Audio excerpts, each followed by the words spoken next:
Acknowledge me.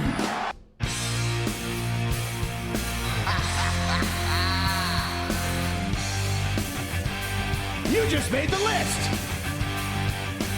I am the BEST. I'm better than you, and you know it. Damn.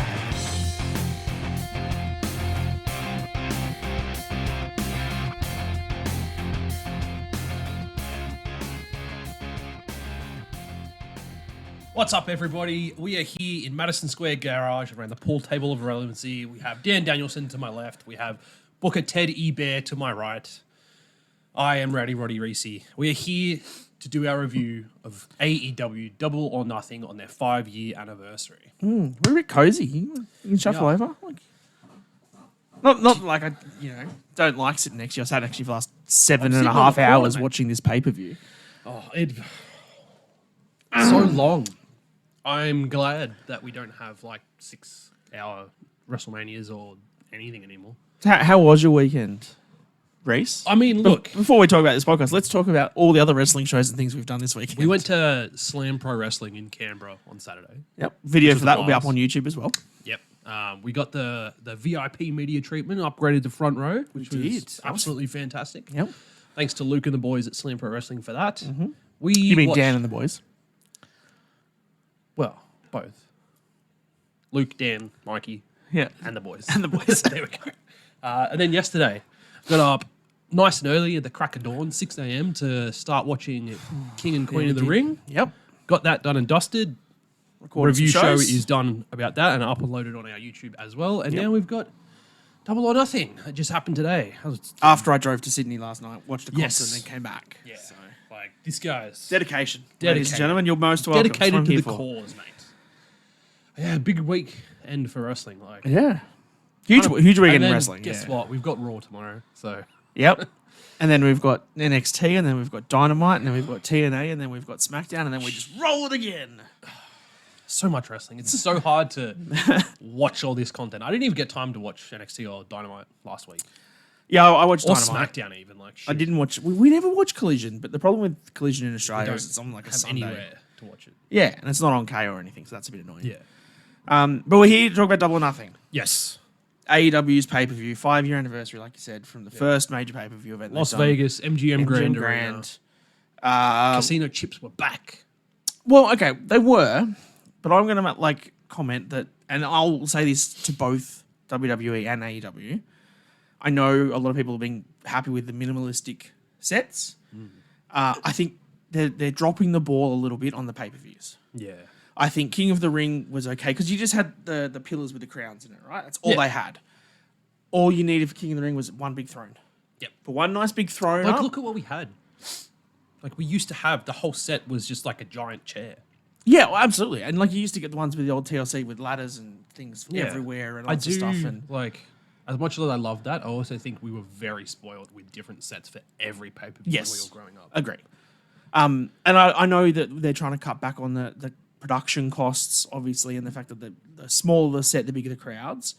So I'm not expecting, massive stages and everything like WrestleMania and stuff every time. But I think King of the Ring should have had a throne or something on there to show that it was King of the Ring.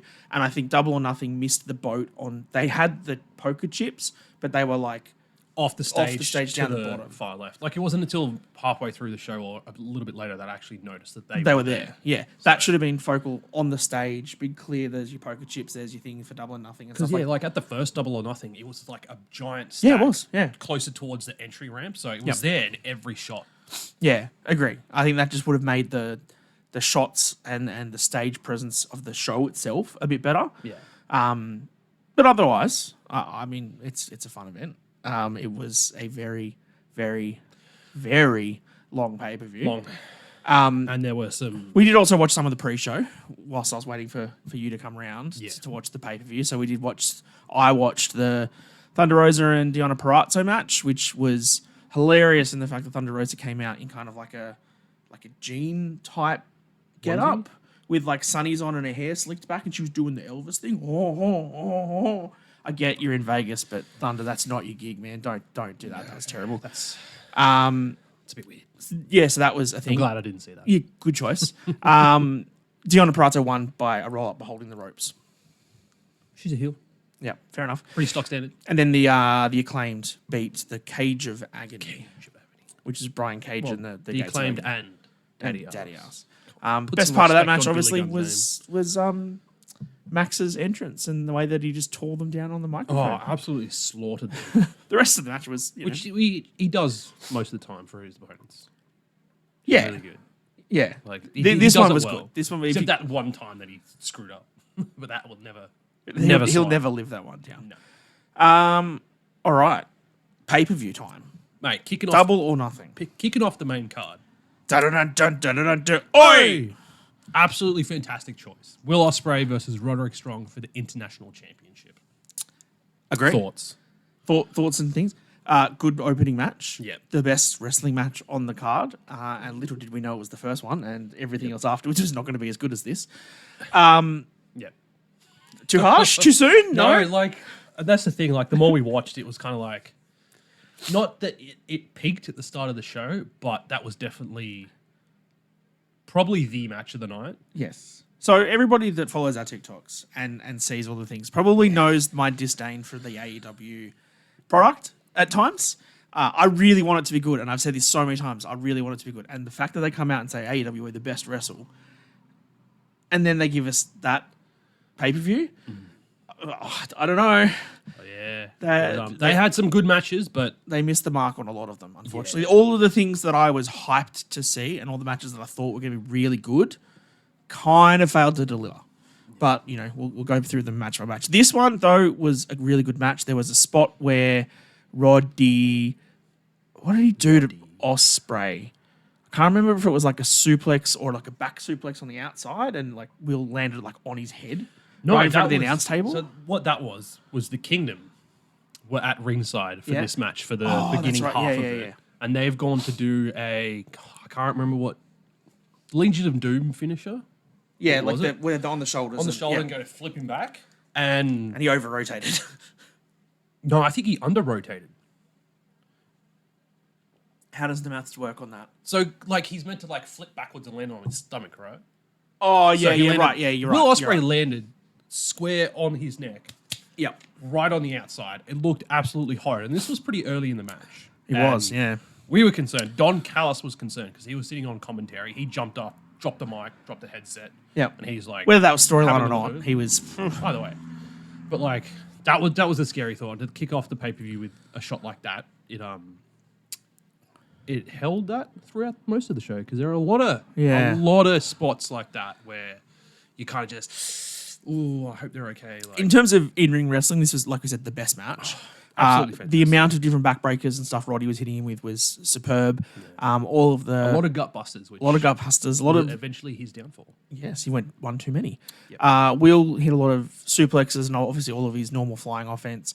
There was a point where he sort of got ahead, but he couldn't keep Roddy down, and that's when Callis got up on the ropes and said, "Just Tiger do driver. the tiger driver. Just do it. Just kill him. Just do it. Finish it now. Do it."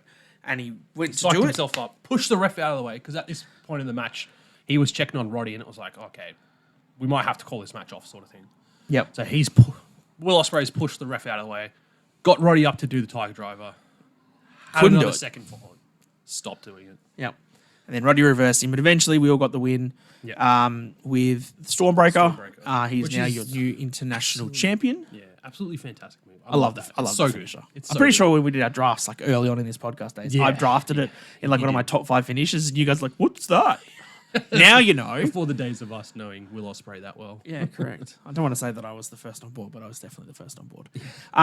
But so good match. Obviously, we said that the Kingdom were there, but then they got ejected They and got stuff. ejected. So when Adam Cole then came out after the match, I was like, "Oh, this is something to do with Roddy Strong, and Yep. they're going to do a." No, they just Nope. completely ignored the fact that Roderick Strong was in the previous match, and Adam Cole just came out Yep. to cut a promo about how he's the devil. Yep. And then Our boy's back. the section of the night, the best moment of the night, hands down, MJF is back. That video of him like getting the pictures of him and Adam Cole together and stuff before he came out, Shot very, very well. very well done. It was great. He looks like he has been doing heaps of sit-ups Yeah. and He's attending the ripped. solarium a lot because he's tanned as shit. Yep. Apart from the other thing that he's gone and had done. That's very questionable. And I know AEW diehard fans will probably absolutely love this, but MJF revealed a new tattoo, said, "Bet on yourself," wasn't it? Yep. Which And with- became the slogan of the night Yep. through several promos that were done pre-match. And it was the chip in the middle and of then it. Chip, and it says AEW, and he says, "You can basically call me the Wolf of Wrestling because I'm not effing leaving." Now, look, I'm as a Please. WWE mark, I am an E-drone or an E-chad, as some people might refer to us as. not a Giga Chad. Not a Giga Chad, an E-chad. I'm part of me is a little disappointed, but also it's expected. Like Yeah. part of me was just like, it's his home. There's a lot of loose threads to tie up, and it just makes sense for Max to stay at AEW for however many years he signed on for. Maybe past that. Who knows? Maybe one day they'll get him in WWE towards the end of his run. And then he can make the transition into the Hollywood, like he's already suggested that he wants to do at some point.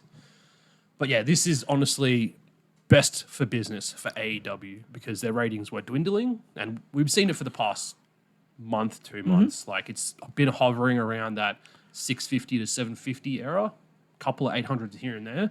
This will jump it back up to 800s consistently, I would say. As long as he's on TV, yeah? Yeah. Keep him on TV, keep that feud, reignite it with Adam Cole. Like we've got the payoff there. I would see no better option than at All in Wembley because then that's the year from the last match that they had. Yeah, this is going to be something that's going to make me tune back in. Yeah, for sure. And I think it was a good emotional promo from MJF saying how he's back. Obviously, he attacked. And first of all, when he walked in, he hugged Adam Cole, and you're like, oh, the brochachos. Straight low blow. Then the brainbuster and Adam Cole's out, and then MJF pretty much just said, look, he's done with friendship and love and stuff. He's back hating everybody, being the old MJF, which is good because that's kind of what he needs to be. most wrestling fans liked that MJF. As much as I loved the summer of Adam Cole, what did they call it? Summer of not Bebe, but Better Than You Bebe. I just blanked completely on what that was. The summer of Better Than You Bebe, that was brilliant, but in general, I still think MJF's best character work was when he was the heel. Oh, absolutely. And I think him coming back now will be a face. Everyone is going to cheer for him because everybody wants to see MJF. Yep. But he has pretty clearly laid out that he's not going to be a good guy. He's going to be the heel. He's going to do all the bad things, and we're going to cheer him for it. Yep. And it's going to be sick. He's our scumbag. He's our scumbag. So that was a welcome surprise, but also I don't really know why it was on a pay-per-view that already had 10 matches on it. It chewed up a lot of time because like Adam Cole talked for a good few minutes before the lights went out and they showed the video and then MJF came out and then MJF cut a promo for a good 10 minutes after. Yeah. Like that whole segment would have been like 20, 25 minutes. It was a fair chunk of the show. Like popping that on a show where you've got 10 matches on the card, 2 on the pre-show. Like it's just so long, man. Like, far out. Yeah. And then ridiculous. to follow that, we go into the trios match. Yes, the trios match with the Bang Bang Gang Yes. and Death Triangle for the AEW Trios Championship. Good match. Yes, good match. Lots of fairly good spots in this. You're always in for a match like that whenever the Lucha Bros are involved. I was going to say, the Lucha Bros stole this with all of the moves that Penta and Phoenix were doing, all the different double team moves on stuff. They did one where, like, you normally see... you did the wheelbarrow and you like, plop your opponent on it. And then Phoenix tucked himself and then, like, launched Penta over, and Penta was the one that... Yeah. Oh, that was sick. fantastic. That was- And, like, that's the thing about the Lucha Bros and something that I'm starting to notice. It's similar to those Young Bucks matches. Like, every time you see them, they're going to do something different. Yeah. And it brings that excitement and that innovation as well. Like, Agreed. I absolutely love it. But it was a good match. The Bang Bang Gang ended up winning Yes. Through the return through the return of of Juice old Robinson. Juice Robinson. That's right. That was like 6 hours ago. I forgot that this even happened. Don't worry, I took it. Good to know. Good to know. I still am a little... You can sit one of two ways with Jay White. There is a fair chunk of the internet audience that thinks he's completely overrated and is being overpushed for what he is. And then there is another big chunk of the audience that thinks he's being underutilized for what he was in New Japan and they're not using him properly in AEW. I kind of sit in the middle. Yeah. I like the Bang Bang Gang, but I also think Jay White deserves more than, trios matches. Yeah. Especially trios matches where he's not necessarily the focus of the match. The Guns took a lot of the offense and stuff. A lot of this, like we said, was on the Lucha Brothers and Pac doing most of the on top offense throughout the match. And then Jay White did get the finish, but I just feel like he's not the focus of the things at the moment. And and that's something I actually discussed. I guested on Book It With the Boys podcast earlier this week to do some predictions for Double or Nothing and talk about the betting odds and all sorts like that. Because in Australia, we can bet on wrestling, which is pretty good. When we discussed this match, I think most of us picked Death Triangle to come out victors. Yeah. And for the arse boys, as we love to call them, to cost them the titles. And which then would Jay to turn on them. Yeah. Completely forgetting that Juice Robinson was involved in that faction. He's been off TV for So, a while. when he showed up, I was like, oh, shit, that's right. He's part of them. Yeah. But this could mean now that you can still keep the trios titles on them. Yes. Kick out Jay and just put Juice in. And Yeah. then Because as much as I probably don't have as much experience watching Jay White and what he's truly capable of as a singles competitor, I do think having him in a faction like this as a trios champion is a little bit underutilizing him, especially after the being part of the Continental Classic, coming up short against Swerve Strickland as well. And his match with MJF last year where he was, I think, booked into a really bad situation in that match Booked too, against the so- wall, for sure. But we'll say that the Bang Bang Gang has probably one of the best entrances. Oh, I love and their they will entrance. continue to do so. Yeah, of course they will. Like, even because I'm pretty sure the Guns had that before joining Bullet Club Gold, right? Yeah, they would have. So yeah, and then like, Juice, Jay just- even when that split happens, they'll still have that entrance, and it'll be the best thing on AEW TV. next match we go to Timeless Toni Storm Yes, defeating Serena Deeb to retain her title. I didn't mind this match. Yeah. I think it was fine. I think Serena Deeb, the whole work up to this match was that Serena Deeb's the professor. Like, she knows all the wrestling moves. She's all the different submissions, all the different stuff to try and be like the most in-ring threat that Toni Storm's faced. And then that was pretty much what this match was. Yep. She just kept working over her legs. She kept putting her into submissions. She kept reversing things. holds. And then Tony kept on trying to get around stuff. Mariah May on the outside, and Luther kept trying to sort of occasionally get involved to distract things. But in general, it was 15 minutes on the dot. It was a fine title match. Yeah, pretty good.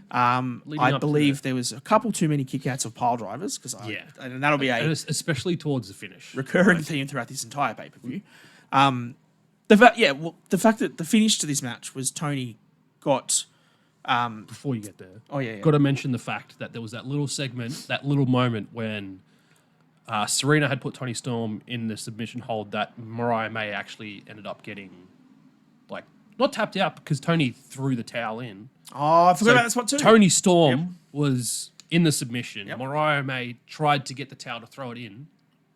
And Luther wouldn't let her. Luther wouldn't let her. But by the time Toni Storm got out of that, got to the ropes, and then rolled to the outside, Luther had it, and she's like, "What are you doing? How dare you try and do that?" Yeah, you're not gonna throw the And towel Mariah on me. May's just like, "No, I didn't do nothing." So they're slowly planting those seeds Yep. for that eventual Mariah turn, and it's going to be a long game. Because Mariah is British, right? yes, So we're all in agreement that the match is going to be Tony versus Mariah at All In.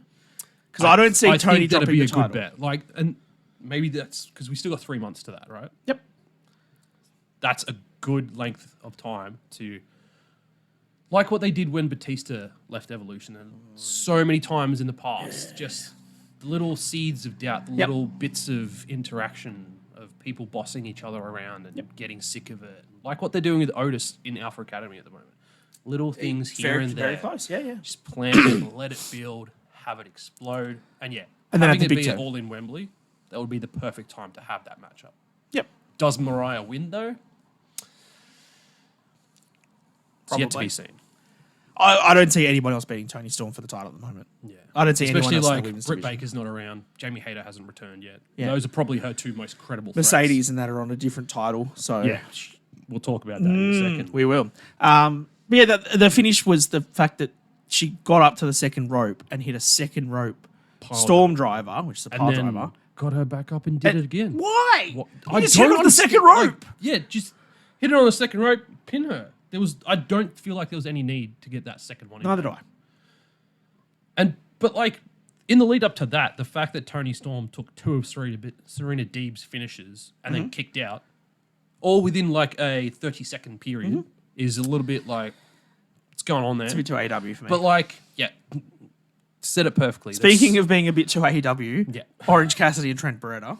yes, it was a match. It happened. I think happened. you wanted to skip through this because neither of us were invested in the Excuse storyline me. whatsoever. Well, yeah, all right. Yeah, I was I'll going to cop say. that. I'll cop that. Because we were well aware how long this was going to be. Yeah, the So entire we were pay-per-view. going to try and take little cuts can we here and trim? there wherever we could. And this was one of them. We, I think, cut out the first 10 minutes of the match. We did. We skipped well into the match to see the finish, and it still went too long.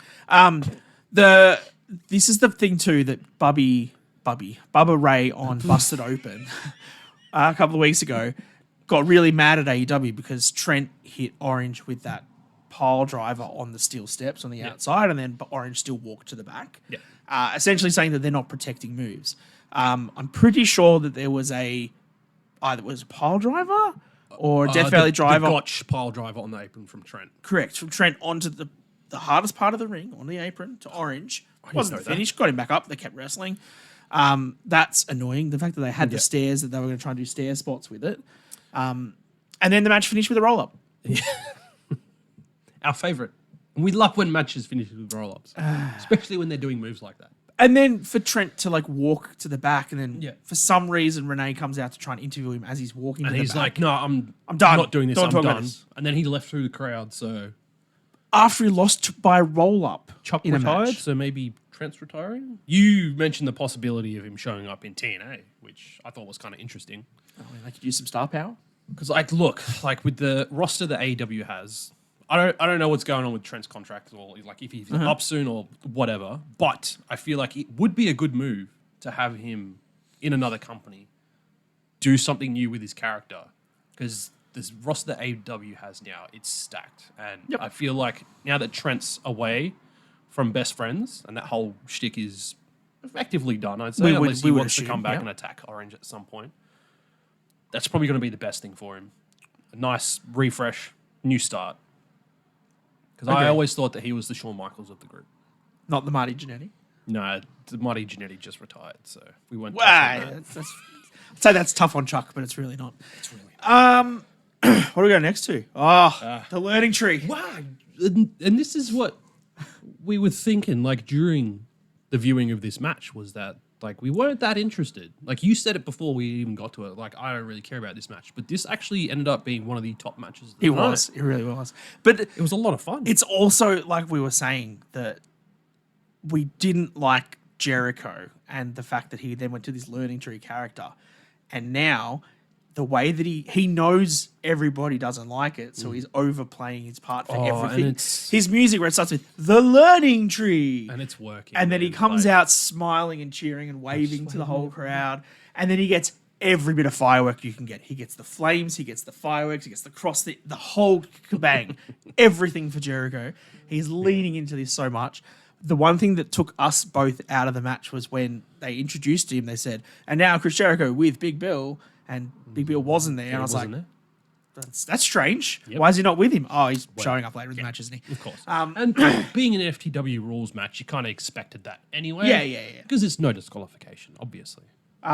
But in general, I think this was a good hardcore match. They got some tables out. Brought out the sack. The sack and we were of- like, oh, that's a hefty bag of. It's not hockey thumbtacks. pucks this time. You thought it was hockey pucks? Yeah. I was like, yeah, it's just tacks. No. What was it?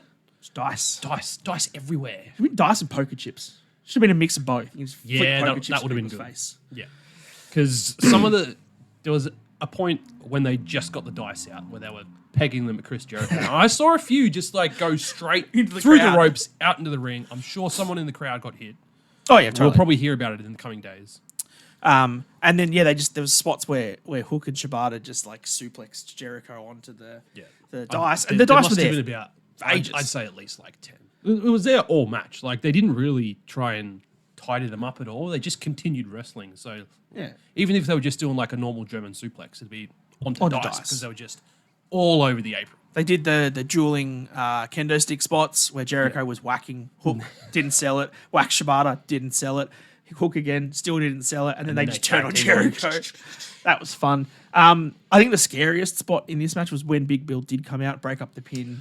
Oh, yeah. Hook took Bill onto the apron where there was a table set up on the outside. And then he essentially got Big Bill over for a Death Valley driver / suplex type thing, straight through the table, and Big Bill took the spot. But the chair of the leg, the legs of the chair of the leg. What the, bro? It's of a the table. Yes, the table, just like right there, and you can see like because Big Bill selling it well as he did, he kind of like fell through the table, and he's coming back up all dazed and stuff, and it almost just like smashed him straight in the eye. It was right here. Yeah, it was right. It was like, so. If he was 20 an extra centimeters couple this of way, inches, like, and he would have been severely hurt. Yeah, for sure. That was brutal spot. That was pretty scary. And then in the lead up to the finish of the match, Jericho did retain his championship, and we had a mysterious man come out with a Lucha Libre mask on. We did. We got the trash can over Shibata, Senton. He just sent on through the trash can, yeah. And then the mask comes off, and it is Brian Keith. Maybe the next person under the learning tree. Yeah. I'll hand it over to Dan to tell us more about Brian Keith, because I don't know. He's the bounty hunter, that's all I know. Okay. So we don't know much. Oh, he showed up on Collision and stuff a few different times. He's been on Dynamite for a little bit. He had some good matches. Is he the one that come out like with the cowboy hat and the trench coat and stuff? Yeah. The bounty hunter. I have seen him before. Yeah. He's been in some matches. He's fine, but I think he's probably good to get a rub from Jericho under the learning tree, to be fair. Unlike Big Bill, I don't think Big Bill needs it. Brian Keith probably does. No. But given the fact that Ricky Starks is... Well, he did the interview saying that he doesn't know why he's not on TV. Yeah, he said he's not injured at the moment. Because he's signing with WWE. That's why. Look, that's probably going to be the best bet for him at the moment. I think he's run his course with how AEW would probably want to book him. Yes, I think so. I think, yeah. On to greener pastures. We're already like halfway through this podcast, and we're like halfway through the show. Well, we're not going to AEW this. We're going to go quickly for you, ladies and gentlemen, because there's some things coming up that we need to rant about. There is some stuff coming up that we're going to talk about in a lengthy manner. So next match on the card, an IWGP Championship Eliminator match between Jon Moxley and Konosuke Takeshita. Mm-hmm. Now, my idiocy, I was like, why would they have this on the card if the challenger is not going to win and then they will not have the title match at Forbidden Door? It just seems so obvious to me. Little did I know that there was an injury angle from Collision. Mm-hmm. Moxes comes out with giant tape wrapped all the way down his arm, across his shoulder, and I saw that and I was like, he's getting an underdog win tonight, isn't he? Yep. Well, the other thing too is that's Moxes, exactly what happened. He's already booked against somebody in New Japan. I can't remember who it is. Tell me in the comments who he's actually supposed to be facing. But he's already got a New Japan defense of the IWGP title booked for like July. Yeah. And so when they originally announced this, they announced that it was going to be a title match. But then New Japan were like, you're not putting our title on your AEW pay-per-view to ruin the match that we're booking down the track for our guy. So that's why it became an eliminator match. Yeah. Look, Takeshita's... I expected Moxley to bleed, and he didn't, which surprising. Very pretty surprising. surprising for us.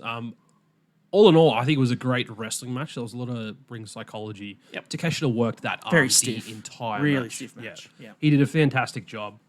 He pretty much dominated, I'd say, at least 90% of this match. Mm-hmm. And then Mox made the comeback towards the end, and he got that victory. And there was the point where he hit Mox with the Death Valley Drive. Well, what's his finisher? the Paradigm Death Rider. Shift. No, not the Paradigm Shift. The Death Rider, which is like the stalling brainbuster suplex type thing. Is it the Paradigm Shift and... The Paradigm Shift is the double arm DDT. Yeah. But then the Death Rider is when he picks them up for like a suplex and brainbusters them instead. It's two different moves. Although it's exactly the same start. But yeah, in general, I think it was a good match. They spent some time on the outside. There was good ring psychology, like you said. They were stiff as.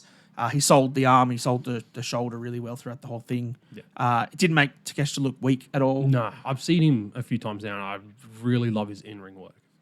I really hope to see some big things from him in the future. Yeah. So 17 minutes for that. It was a good match. Don Callis obviously around the ringside talking to Takeshita and stuff adds more and more to the whole, Don Callis family type thing. I think he also had a promo backstage at some point in the pay-per-view saying he's going to announce a new contract for a new family member on Dynamite. I thought that was directed at Orange Cassidy. I believe so too, but it could be a swerve. It could be someone else. Are we going to get a debut this week on Dynamite? I don't know. That could be interesting. Who knows? Is it Trent Beretta? Then we go into the match that you're most looking forward to, Reece. I was, and Barbed wire I steel think- cage match for the AEW TNT Championship of Adam Copeland defeating Malachi Black. And look, I thought it was a good match. There were That a few makes one of spots in there that I had some questions about. Namely being, let's talk about one of the big spots of the match. Well, before you even talk about spots in the match, can we talk about the fact that the cage itself was Yes. on the ring? Let's talk about that. The fact that it was actually like sitting on the apron was kind of concerning Because when they walked down and Adam Copeland had his Brood entrance and stuff. Yeah. It was really cool. He came up out of the ground and stuff. Sick. Fire. Good on him. Love it. And Malachi Black's entrance, like it was cool. He walked out, then it went black, and then all of a sudden he's in the ring. Good work. But then I looked and I was like, why does this steel cage match look so small? And I worked out it's because they'd set probably the are cage. that close to the ropes, so I don't think they would have. You mentioned while we were watching, they probably couldn't have been able to actually run the ropes properly. No, because they would have gone straight into the cage. Yeah. Yeah. And it actually happened at one point because Adam, being the veteran that he is, went for a powerbomb against the cage and you could see it. It just like popped out Yeah. off the apron. Well, didn't you say And I when they saw did- that and I was like, oh, that doesn't look great. They did some move, I can't remember what it was, but like when they both hit the mat at the same time, the whole cage sort of shook because it was Yeah. on the apron. Yeah, it was just sitting on the apron. Just looked weird. Don't Yeah. know why, but fair enough. And it looked very different from the last cage they used, which is funny because the last time I actually remember seeing a cage match was Cody versus Wardlow. Oh, in AEW, yeah, okay. Yeah. Yeah, I don't remember many of them at all. They Actually, don't do many of them. Well, they do their Yep, that thing. Their Yeah. What are the blood and guts? Oh, like the Anarchy in the Arena, but they call it Blood and Guts because it's. No, their Oh, that's their War War Games Games one. Yeah, right, Yeah. right, right. Well, they do that. That's the only other time I've seen a cage. Look, this was cool. They had the barbed wire around the cage on the outside, so Yeah. literally the first second they got it, they grabbed it into each other's faces and started bleeding, which is we knew that was going to Bunch happen. of weapons sitting around Barbed the wire ring. bat spots was fun. Yep. Table spots was fun. I think when Edge climbed to the very top and then jumped down to do the elbow drop. on the table Onto after the table. wrapping Malachi Black in barbed wire to keep him on the table. Yeah, which was cool. But then Edge just he literally just jumped and landed on his feet and just did that. And you could see after that, like he was hobbling hurt a himself. lot. So I said it while we were watching. I was just like, he could have just done a splash. yeah. Like Yeah. it would have had Even if he tied more the barbed wire impact, around the and legs. it would have been it would have been less damaging to him at his age. Yeah, then just landing It literally 15 looks feet like on he your just legs. like jumped 20 feet down, landed on his feet, and then just went. The issue that I had with this match was it was fine that it had a couple of cool big spots, right? But once they did the spot, and because the cage was against the apron, there was nowhere to go. By the end of the match, there was 2 broken tables with shit everywhere. Yep. There's a barbed wire bat. There was this other barbed wire metal thing that they were using. There was no room for them to do anything. Yeah. So you couldn't It was wrestle. a bit crowded. Everything was just spot for spot because like they had to move to this out part of the ring to do this thing. But then they couldn't, like we said, we couldn't run the ropes. You couldn't, have suplexes or trading off different because there's no room. And that was the thing. Like when Edge managed to get a couple of spears that he did, it was only a few steps. And Yeah, then, because you couldn't. Yeah, because like in every corner they had something that was taking up room for him to get that proper run up for it. yeah. The towards the finish, obviously, you saw Edge get kicked straight through the door by Yeah. Malachi Black. He falls on the outside, which means the House of Black then obviously walked down. Yeah. Fantastic spot. It got both of us. Oh. We got Hook, line, and sinker, man. done. We were done. Hook, line, and sinker. When they stand there and they're facing Edge or Adam Copeland, and then they turn and they stand beside him, we were both like, "Oh, they're doing the turn." Nah, then they just beat him up. No. Perfectly They did timed. a double turn, effectively. Because Yeah, kinda. they fooled you into thinking they were going to turn, and then they didn't. And then they didn't. Loved it. That was really great. Then they went in and just beat him up in the ring, and it looked like it was all over. And then And then the lights lights went out. red. Oh my god! And- Please, this is for you because this was not for me. This part of the match. Why? It wasn't great, but for the theatrics of it, it was. So I we had also, this- for context, I also hated the blood coming from the roof on Dynamite. Dynamite and stuff. I thought this was all kinda just cool. stupid. Anyway, moving on. So we had some sort of like corner post thing that had the barbed wire wrapped around it. They called it a barbed wire spool. And That Edge, was- because he rolled out of the way, and if he didn't, he was going to get killed. Yeah, this because it was a sharp pole, effectively, that you would drive into the ground. So that got stabbed into the ring. Peg or something, but like a big one. That got stabbed into the ground shortly before this happened. So, I'm blanking.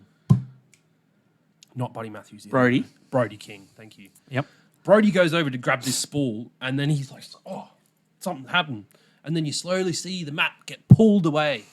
Out comes Gangrel, which I think is hilarious because throughout the last week and a half, 2 weeks, it has come out that Edge wanted Gangrel to appear at WrestleMania 39 with him. Yeah, but he couldn't get it approved. Because nobody would remember who he was. And then people popped for Gangrel at an AEW show. So he's effectively just gone, take that, WWE. Yeah, and you know what? I kind of agree with No, him I'm on fine this with one. that. Yeah. Because people know Brood Edge. Of course they're going to know Gangrel.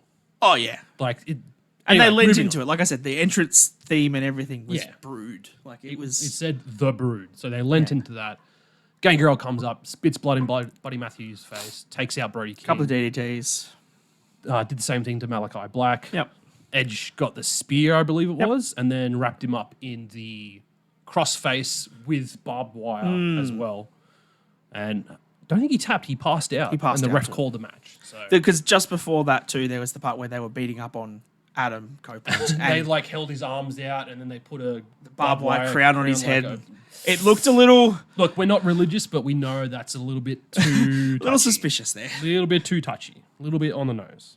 But yes, Adam Copeland did retain his TNT championship against Malachi Black, which was another of many matches that I got the prediction wrong of this weekend. 'Cause Yeah, I was no, I said that somewhat was hoping. I was trying to put it aside, all these rumors about Malachi Black leaving AEW. I was like, I'd love to see him walk out as the champion.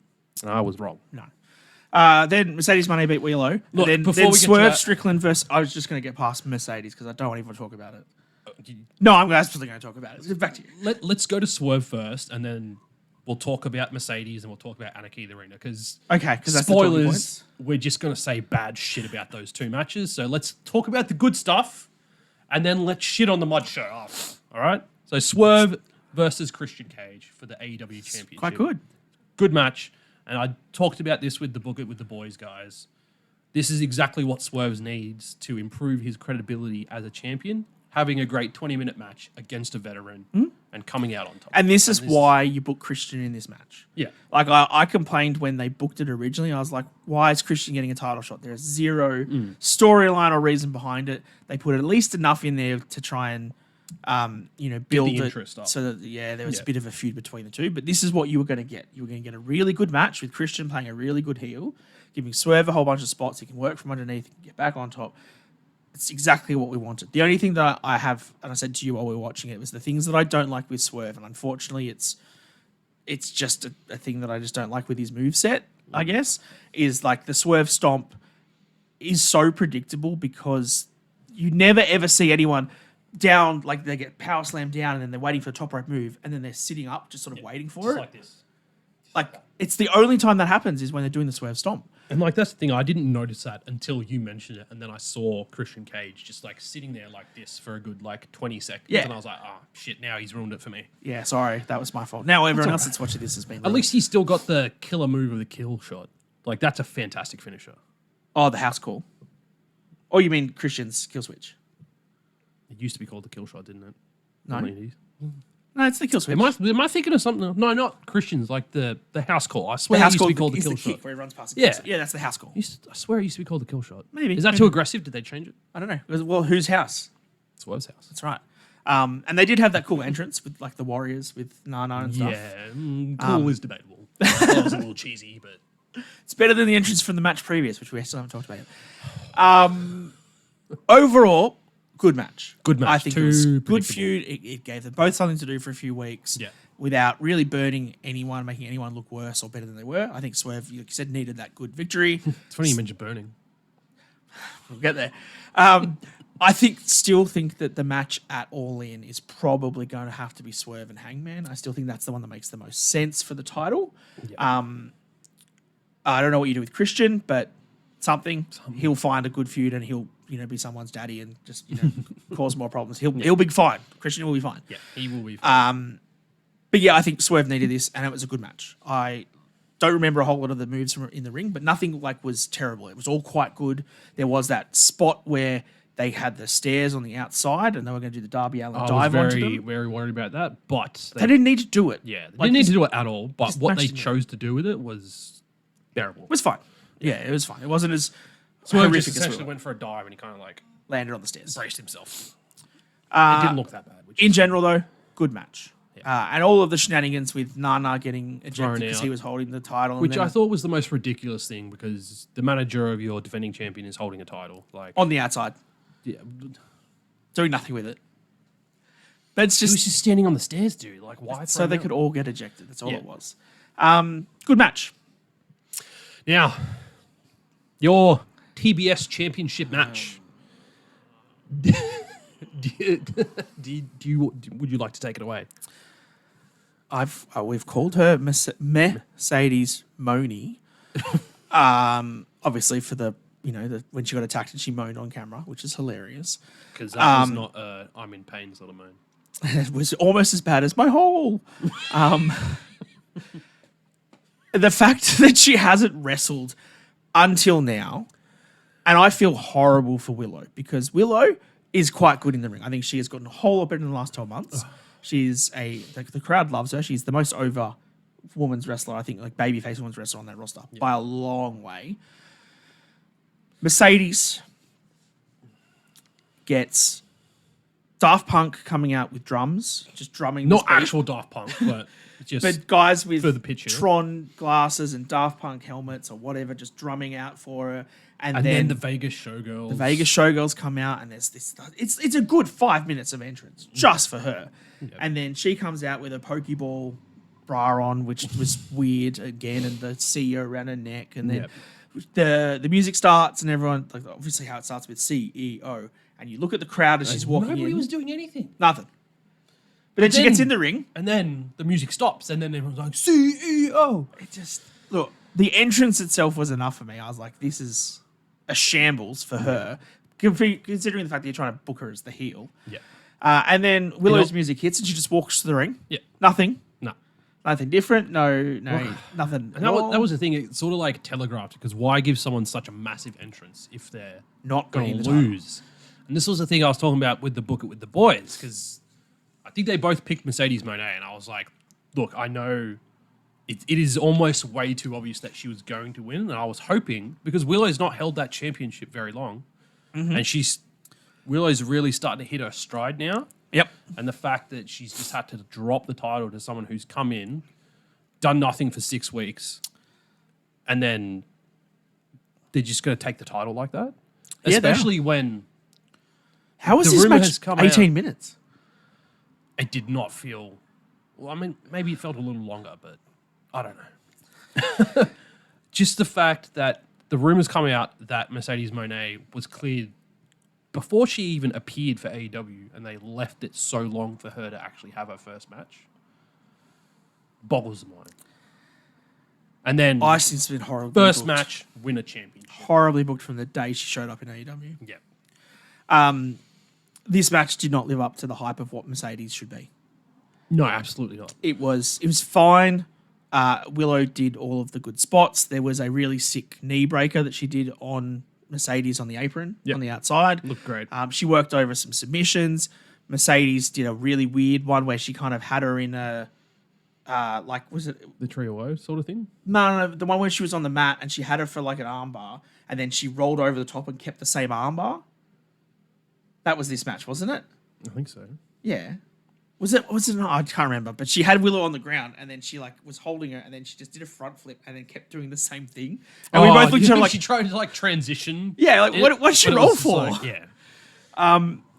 And the finish, like the Monday Maker, I get it, is a cool move, but Willow is twice the size of what Meh-cedes was. She had to get Willow up onto the turnbuckle to be able to get her on her back to start with, and then she couldn't quite lift it, and it looked pretty crappy. And we didn't really want her to win because the match was nothing special, and the whole entrance and this whole way that she's been booked has been crap. Yeah. So But it was just expected, essentially. yeah, it is very meh. this match. Yeah. And then at the end of it, when Stokely This got in the ring, was the interesting part of the segment. yeah, is Stokely gets Willow. mad because, you didn't win, blah, blah, blah, starts pushing and yelling at Willow. And then Statlander pushes him away and says, hey, you leave Willow alone. Yep. And then And then the Kevin Owens on Sami Zayn turn we- smashed her head against the entrance ramp. yeah, and then she's now turned on Willow. So the smart booking behind this is the fact that now you've instantly got Willow and Statlander, so you can keep Sasha, Meh-cedes Separate that. away from it. Yeah. Because we didn't want to have to run this back again. And if we do run it back, do it in a while. Don't do it right now. Give it time. Yeah, look, all of this was meh for me. Yeah. The entrance was meh. The match itself was meh. The finish is meh. Meh-cedes' entire AEW run has been average so far. I hope she gets better. I hope she does something with his title. Yeah. I don't know. I think I'm happy about the Chris Statlander turn because it's been That'll rumored be for fun. a couple of weeks, but I think this is going to be a really good way for Chris to get some great dimension to our character. Not that she's been bad in the past, Apart from the fact but that she thinks aliens exist. hey, they're real. They're out there. I've always loved Chris Statlander. She's always been a great wrestler. The alien character gimmick, I never saw that really going that far. And then when she returned after her injury, she kind of downplayed that and was just a wrestler, which is great.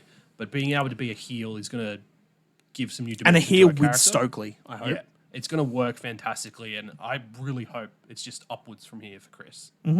Speaking of upwards from there, That's not what happened with the rest of this pay-per-view. Anarchy in the arena. Oh, man. Oh, and I think it was just like... The thing that Before got the bell Reese even ran, dude. the thing that got Reese was before this started, before the bell had even rung, you get Justin Roberts into the ring, and he goes, and then he stops, and you're like, what? What's he doing? Did he make a mistake? And he goes, welcome to the shit show. And I was like, we're done. But It's literally, I just instantly like... It was fucking just mud like... show, we're done. It was just like, oh, God. Because I don't even want to fucking talk about it, man. It just makes me so annoyed. Like, why do that sort of shit? And this isn't just me shitting on AEW. If WWE pulled a stunt like that, Absolutely. I Yep. would react the exact same way because that's just fucking cringe. Yep. Oh, just... It was. And then the whole, we had a couple weeks back when I think it was Bryan Danielson came out and they just kept playing No, his music. we're not even there yet. We've got plenty before we get to that part. What? Yeah, so the That entrances... was the start of the match. No, the entrances, the fact that we had Meh-cedes with all of her, showgirls and drum beats and stuff, and she has to come weirdly out of the side of the tunnel. Oh, yeah. And then this match starts, and the Elite comes straight out first, up the Cody Vader, right in the middle. I'm like, oh, if that was there the whole time. Oh, yeah. Righto. Why didn't Meh-cedes get that? That would have looked good. Anyway, then, they came out, and then they dropped the coin, and about 5 seconds later, they started Okada's music because the sound guy was a bit slow. It was a slight delay. It wasn't that bad. Okay, well, fair enough. And then I know you're cranky about the match, but that Scapegoat wasn't music that bad. hits. Jack Perry comes out. Actually, Jack Perry didn't even get out, did he? No. Because that's when they hit the music and then it just started brawling. AEW guys just rushed in and started punched on. And that was the thing, but they just kept the music playing. And then Darby's music hit and he runs down and then... Which was what I thought was weird, was because why did Team AEW decide to jump the four of them Yeah. as three? Yeah. Like, why wasn't Darby there? It doesn't make sense. And so then Darby's music But hits Jack and he didn't even hobbles come to out the ring. from the entrance ramp. He was already brawling. Yeah, it just didn't make sense. And then Darby's music hit and he comes down. Mm-hmm. And then the music keep playing. And so they're brawling around and then the music keeps playing. And they're going out in the crowd, the music's still fucking playing. And they have And then they stopped it. the camera cutting from this shot to this shot to this shot to this shot to this shot to this shot to this shot. And it's Matthew Jackson, the good one. The entertaining one. Yeah. Matthew grabs the microphone and is like, hey, stop playing that shitty music. Let's play our theme music. Yeah. So their theme music starts playing. People start brawling. And then it's still playing. More brawling. And Daniel Bryan grabs the mic and he's like, hey, turn that shit off. What, you mean Bryan Danielson? Whatever. Same person. And he's like, turn that shit off. Let's play the best music ever. And then the final countdown starts playing. And it plays. And it plays. And it plays. And it plays. And it plays. All right, I'll stop now. But And it kept going. just like, The only part I I liked feel like they turned an accidental segment a couple weeks back into an actual into a bit. bit on TV, and I fucking hated it. And like this, I hated it with a passion. The this crowd loved singing the final brawling- countdown. That's fine. oh, they did fair. But, like- a good 5 or 6 minutes was funny as. The brawling went all the way up into the crowd. Darby did a coffin drop like off the stage, or off like the part of the crowd down onto the other guys. There was, Okada was punching on with Danielson everywhere, and it was like it was fun. up I into think the one of the concourse Jacksons and, and that like- went into the actual arena, and Dax chugged a beer. Yeah, no. He couple whiskey shots. Oh, whiskey shots. I knew he chugged something. That was Yeah. kind of cool. And that was the point when Matthew then grabbed the microphone and said, hey, turn the This is music off. costing us too much money." We can't afford the royalties on this. Turn it off. This is costing us hundreds of thousands of dollars. Yeah. That was a great spot too.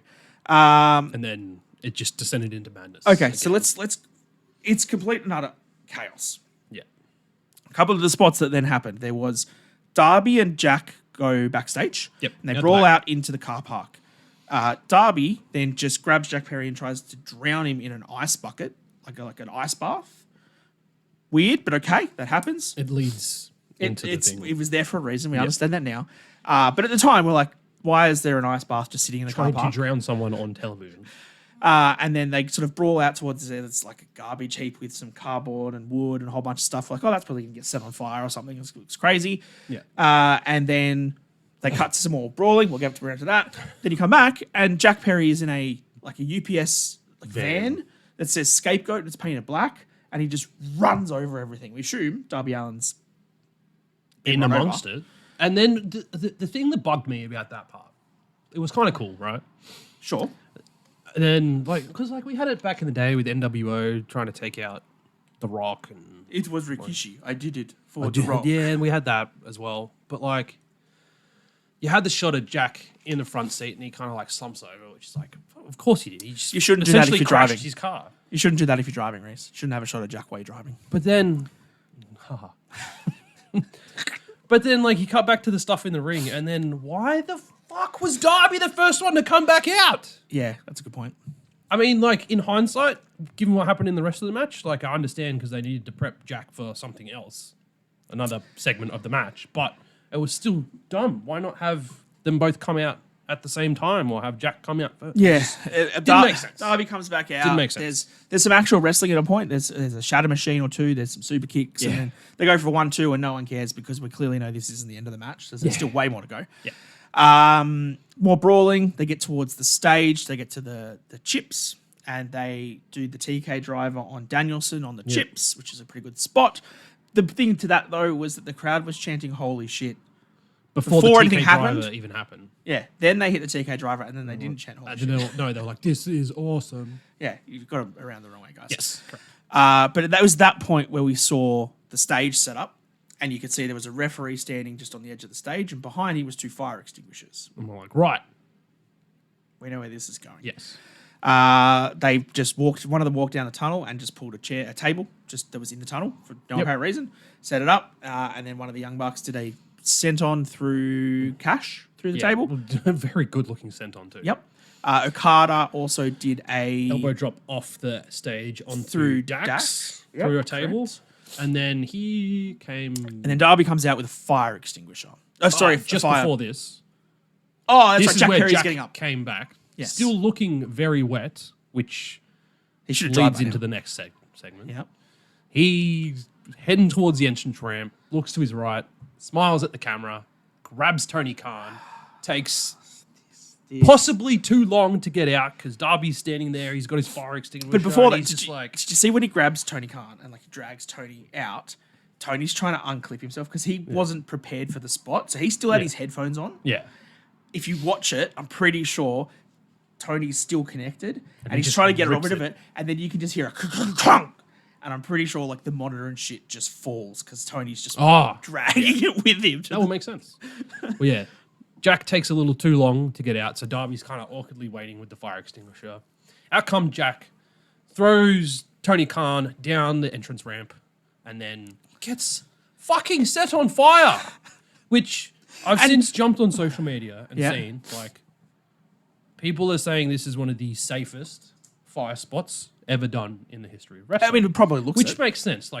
The dunk in the ice bath, him still looking very wet when he came back from that. He clearly, van you crash, could see like- Jack's pants were like, he was padded, like he was like fireproofed. He was fireproofed. And then he got lit on fire, kind of like twirled around a bit, fell down, rolled, and then they were just straight on him with the fire extinguisher. So, in terms of safety, and like it looked like it was done and dusted very quickly Yes. to the safest they could possibly do it. But the fact they fucking did it But at in all- general, can we just say, mud show? Oh, This was so and like we mud should have show. seen it coming, because why bring the fire extinguisher out on Dynamite and then just have that be a random spot, right? I think there was somebody that asked TK on the press call as well, was like, oh, where did Darby Allin find that flamethrower? Does he have a license for it?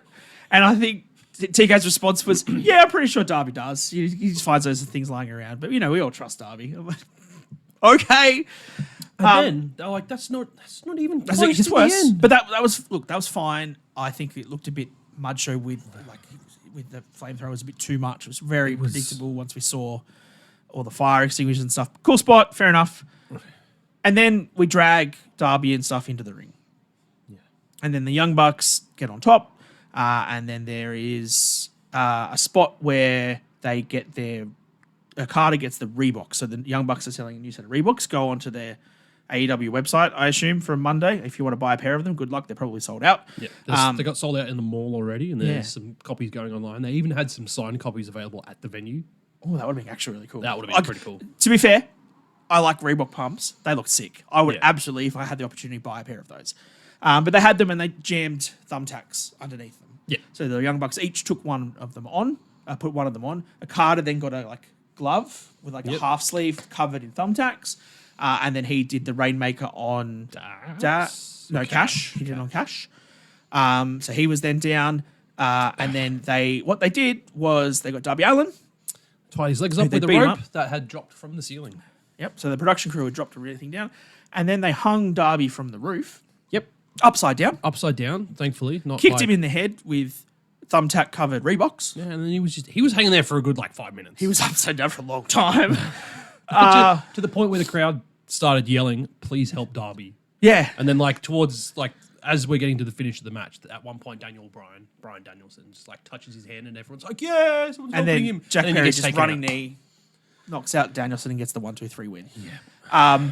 Look, if this is your jam, if you like these Anarchy matches, if you like this kind of over the top, incredible, stupid spots of just thumbtacks and fire and tables, and you would have had the time of your life. Yeah, absolutely. This was fucking mud show. It was too extreme. And I bet there might be some people out there who be like, "Oh, you wouldn't have liked ECW back in the day." Well, when I was younger and more naive, I did. Yeah. But I'm an adult and I care about people's well-being now, so I think in it's a terms bit of, concerning most of the time. if we want to strip back the mud show elements and look at it from a match perspective, I think the right team won. I think the Elite had to win this. Yeah, absolutely. I think they put Jack Perry over as a huge heel. Yeah. And he got carried out on their shoulders and stuff. That what they're doing with Jack in the Elite is great. He's getting across as a massive heel. Darby is the most sympathetic babyface they've got, obviously. I don't think he needs to literally try and kill himself to do it. Yes. But, No. he's don't doing need that. Darby, you do you. I think they're underutilizing Okada. But obviously, I think Okada in an Anarchy and Arena situation is not really his bag of forte, tricks no. in general. Danielson's fine. These are the kind of things that he wants to tick off his bucket list. And FTR will always be FTR. They'll have a great match with the Young Bucks, probably at All In for the tag titles, and it'll all be fantastic. So Which will storyline be, wise, what, the 5th, 6th time they've versed each other? do it 10 times. Doesn't matter. When they're that good, they're that good. Exactly. Storyline wise, great. Actual mud show of what this main event was. Like we said, if you like this kind of stuff, you like the Anarchy and Arena, you might have had the time of your life.